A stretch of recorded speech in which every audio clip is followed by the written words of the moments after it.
Ayusin mo yan.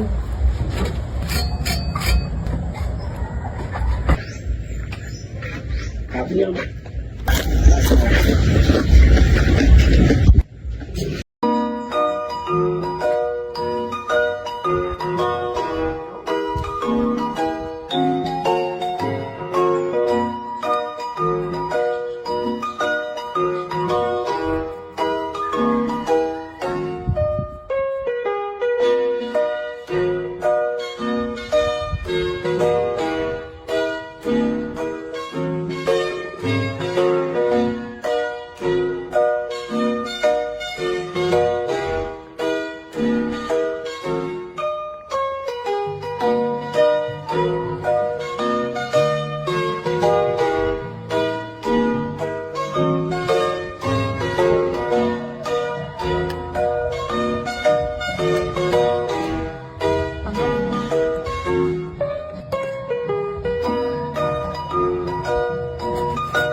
Hi guys, dahil busy si na papa at mami, ako muna ang gagawa ng merienda. Pero pag inabot to ng tanghalian, may ulam na kami. Magluluto nga pala ako ngayon ng kwek-kwek. Kaya, ilalaga ko muna itong 2 balot ng itlog ng pogo. 15 minutes pala ito papakuluan. Habang pinapakulo ang itlog, titimplahin ko muna itong coating ng kwek-kwek. 1/4 kilo lang itong ginamit kong harina. Nilagyan ko naman itong 2 teaspoon ng asin at 1 teaspoon ng seasoning. Nilagyan ko din itong 1 kutsarang pampaalsa. Naghakot nga pala ako ng panggatong kanina, kaya medyo matungis ako. Naglagay nga din ako dito ng 1/4 cup na asukal. Nilista lang ni mami ang mga sangkap na ito, kaya ginaya ko na lang. Naglagay nga din pala ako dito ng food color. Kalahating teaspoon lang para katakam-takam naman ang kwek-kwek. Nung kumpleto na 1 cup, naglagay na ako dito ng tubig. Dapat pa unti-unti lang lagay ng tubig dito. Ito pinakamahirap na part dito, yung paghahalo. Sobrang lagkit nito at sobrang bigat sa kamay. Hindi naman ito pwedeng dagdagan ng tubig. Ganito lang naman dapat ito kalagkit, dahil kapag ito yung lumabnaw, hindi na ito kakapit sa itlog. Kaya tiyaga-tiyaga lang. Mamaya naman makakakain naman kami ng masarap na kwek-kwek. Ayan guys, kapag ganito na, pwede na. 15 minutes na, kaya luto na tong itlog. Kaya hinango ko na. Nilagyan ko ng malamig na tubig para madaling balatan. Kaya pala hindi ko tinanggal ang plastic para hindi mabasag ang itlog habang pinapakuluan. Medyo matagal din pagbabalat ng itlog, kaya nagpatulong na ako sa aking kapatid at kay Gian. Pagkatapos balatan ng itlog, nagpainit na ako ng mantika sa kawali. Lagyan ko nga rin pala itong itlog ng mga harina para daw mabilis kumapit yung coating na ginawa ko. Gumamit lang ako ng stick at tinusok ka sa itlog. Saka ako inilubog sa pang-coating. Nakakatuwa maggawa nito. Kailangan ng teknik para maganda ipabilog ang kwek-kwek. Tinulungan ako dito ni ate. Ako naglalagay, siya naman yung naghahango.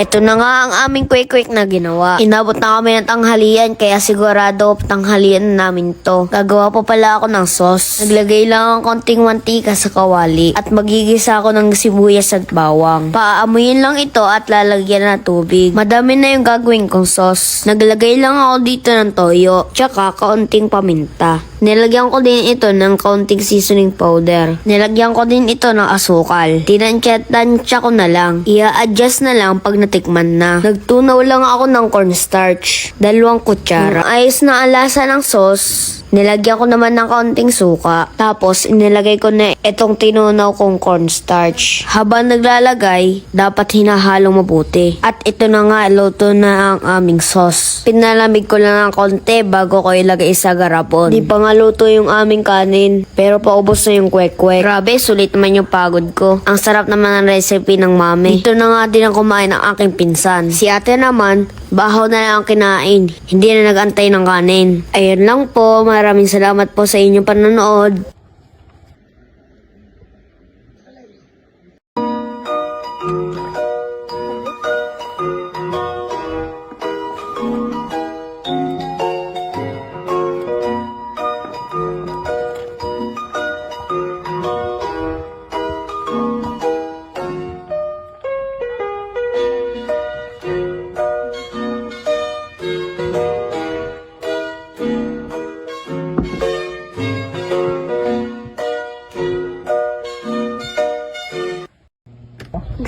will come out take you.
Ikaw din.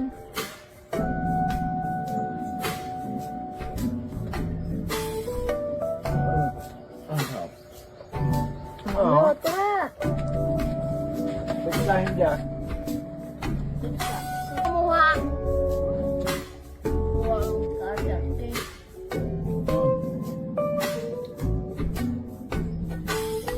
ganyan, masarap. Ano? Ginawa ng buo.